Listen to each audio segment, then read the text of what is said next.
Welcome to Audiobook Heaven.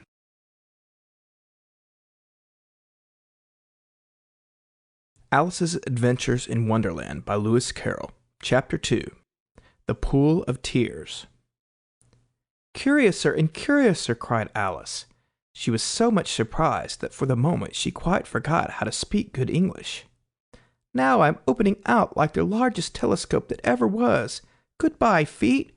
For when she looked down at her feet, they seemed to be almost out of sight, they were getting so far off. "Oh, my poor little feet! I wonder who will put on your shoes and stockings for you now, dears. I'm sure I shan't be able to. I shall be a great deal too far off to trouble myself about you. You must manage the best you can, but I must be kind to them," thought Alice, "or perhaps they won't walk the way I want to go. Let me see, I'll give them a new pair of boots every Christmas." And she went on planning to herself how she should manage it. They must go by carrier, she thought, and how funny I'll seem sending presents to one's own feet, and how odd the directions will look. Alice's right foot, Esquire. Hearthrug near the fender with Alice's love. Oh dear, what nonsense I'm talking. Just then her head struck against the roof of the hall. In fact, she was now more than 9 feet high, and she at once took up the little golden key and hurried off to the garden door. Poor Alice! It was as much as she could do, lying down on one side, to look into the garden with one eye, but to get through was more hopeless than ever. She sat down and began to cry again. "You ought to be ashamed of yourself," said Alice.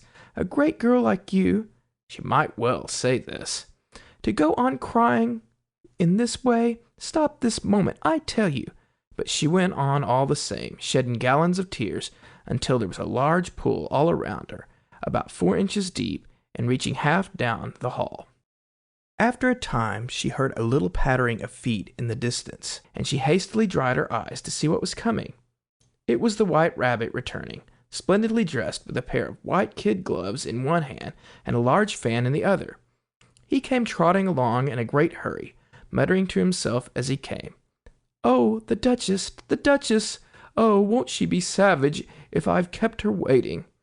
Alice felt so desperate that she was ready to ask help of anyone. So when the rabbit came near her, she began in a low, timid voice, "If you please, sir." The rabbit started violently, dropped the white kid gloves and the fan, and scurried away into the darkness, as hard as he could go. Alice took up the fan and gloves, and as the hall was very hot, she kept fanning herself all the time she went on talking. "Dear, dear, how queer everything is today, and yesterday things went on just as usual. I wonder if I've been changed in the night. Let me think, was I the same when I got up this morning?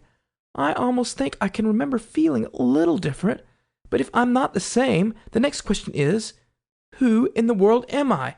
Ah, that's the great puzzle." And she began thinking over all the children that she knew that were of the same age as herself, to see if she could have been changed for any of them. "I'm sure I'm not Ada," she said, "for her hair goes in such long ringlets, and mine doesn't go in ringlets at all. And I'm sure I can't be Mabel, for I know all sorts of things. And she knows such a very little. Besides, she, and I'm I. And oh dear, how puzzling it all is. I'll try if I know all the things I used to know. Let me see, 4 times 5 is 12, and 4 times 6 is 13, and 4 times 7 is... Oh dear! I shall never get to 20 at that rate. However, the multiplication table doesn't signify. Let's try geography. London is the capital of Paris, and Paris is the capital of Rome, and Rome... No, that's all wrong, I'm certain. I must have been changed for Mabel. I'll try and say, how doth the little... And she crossed her hands on her lap as if she were saying lessons, and began to repeat it. But her voice sounded hoarse and strange, and the words did not come the same as they used to. "How doth the little crocodile improve his shining tail, and pour the waters of the Nile on every golden scale. How cheerfully he seems to grin, how neatly spread his claws, and welcome little fishes in with gently smiling jaws. I'm sure those are not the right words, said poor Alice, and her eyes filled with tears again as she went on. I must be Mabel after all, and I shall have to go and live in that poky little house, and have next to no toys to play with, and oh, ever so many lessons to learn. No, I've made up my mind about it. If I'm Mabel, I'll stay down here. It'll be no use their putting their heads down and saying, Come up again, dear. I shall only look up and say, Who am I then? Tell me that first, and then, if I like being that person, I'll come up. If not, I'll stay down here till I'm somebody else. But oh dear, cried Alice, with a sudden burst of tears, I do wish they would put their heads down. I am so very tired of being all alone here. As she said this, she looked down at her hands, and was surprised to see that she had put on one of the rabbit's little white kid gloves while she was talking. How can I have done that? She thought. I must be growing small again. She got up and went to the table to measure herself by it, and found that, as nearly as she could guess, she was now about 2 feet high, and was going on shrinking rapidly. She soon found out that the cause of this was the fan that she was holding, and she dropped it hastily, just in time to avoid shrinking away altogether. That was a narrow escape, said Alice, a good deal frightened at the sudden change, but very glad to find herself still in existence. And now for the garden, and she ran with all speed back to the little door. But alas, the door was shut again, and the little golden key was lying on the glass table as before. And things are worse than ever, thought the poor child, for I never was so small as this before, never, and I declare it's too bad that it is. As she said these words, her foot slipped, and in another moment, splash, she was up to her chin in salt water. Her first idea was that she had somehow fallen into the sea. And in that case, I can go back by railway, she said to herself. Alice had been to the seaside once in her life, and had come to the general conclusion that wherever you go on the English coast, you find a number of bathing machines in the sea, some children digging in the sand with wooden spades, then a row of lodging houses, and behind them a railway station. However, she soon made out that she was in a pool of tears, which she had wept when she was 9 feet high. I wish I hadn't cried so much, said Alice, as she swam about, trying to find her way out. I shall be punished for it now, I suppose, by being drowned in my own tears. That will be a queer thing, to be sure. However, everything is queer today. Just then she heard something splash about in the pool a little way off, and she swam nearer to make out what it was. At first she thought it must be a walrus or hippopotamus, but then she remembered how small she was now, and she soon made out that it was only a mouse that had slipped in like herself. Would it be of any use now, thought Alice, to speak to this mouse? Everything is so out of the way down here that I should think very likely it can talk. At any rate, there's no harm in trying. So she began, Oh, Mouse, do you know the way out of this pool? I am very tired of swimming about here. Oh, Mouse. Alice thought this must be the right way of speaking to a mouse. She had never done such a thing before, but she remembered having seen her brother's Latin grammar, a mouse of a mouse, to a mouse, oh mouse. The mouse looked at her rather inquisitively, and seemed to her to wink with one of its little eyes, but it said nothing.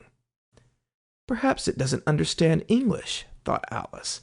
I dare say it's a French mouse, come over with William the Conqueror.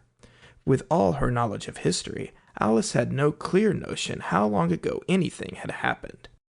So she began again, Où est mon chat? Which was the first sentence in her French lesson book. The mouse gave a sudden leap out of the water and seemed to quiver all over with fright. Oh, I beg your pardon, cried Alice hastily, afraid that she had hurt the poor animal's feelings. I quite forgot you don't like cats. Not like cats, cried the mouse in a shrill, passionate voice. Would you like cats if you were me? Well, perhaps not, said Alice in a soothing tone. Don't be angry about it. And yet I wish I could show you our cat, Dinah. I think you'd take a fancy to cats if you could only see her. She's such a dear, quiet thing," Alice went on half to herself as she swam lazily about in the pool.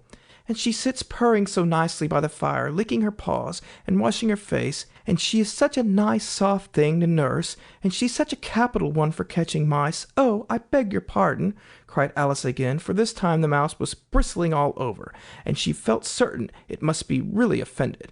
"We won't talk about her any more, if you'd rather not." "We, indeed!" cried the mouse, who was trembling down to the end of his tail. "As if I would talk on such a subject. Our family always hated cats. Nasty, low, vulgar things. Don't let me hear the name again."